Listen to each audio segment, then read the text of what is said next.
Welcome back to Moto Rider. If you're all about torque, style, and cruising down the highway with attitude, you're in the right place. Today, we're diving into the brand new 2025 Harley-Davidson Street Bob, the stripped-down, blacked-out bobber that keeps things raw and real. The 2025 Street Bob stays true to its minimalist, no-nonsense roots. With its classic softail frame and aggressive stance, it's a head-turner that doesn't try too hard. This year's model brings fresh color options, improved LED lighting, and sleeker finishes, but still rocks that signature dark custom look. From the mini-ape handlebars to the chopped rear fender, it's all about attitude, engine and performance.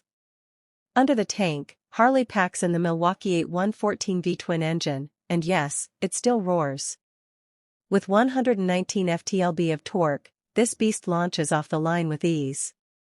It's tuned for low-end grunt, making city cruising and highway overtakes smooth and satisfying. The ride is solid too, thanks to the hidden rear monoshock and refined suspension tuning for 2025. Technology and features. Harley keeps things simple but smart. You get keyless ignition, LED lighting all around, and a minimal digital display tucked neatly into the handlebar riser. ABS comes standard, and traction control has been added this year, a subtle but welcome touch for riders who like to push the limits a bit more confidently.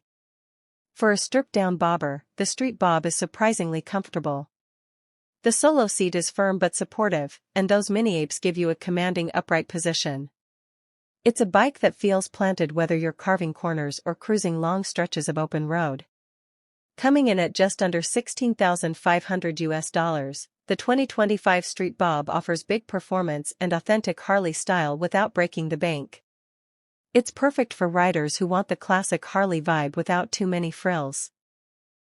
Lightweight, muscular, and fun to ride, this is Harley-Davidson at its purest. So, what do you think of the new Street Bob? Drop your thoughts in the comments below. And if you enjoyed the ride, don't forget to like, subscribe, and hit that bell for more motorcycle content every week, right here on Moto Rider. Ride safe and see you on the road.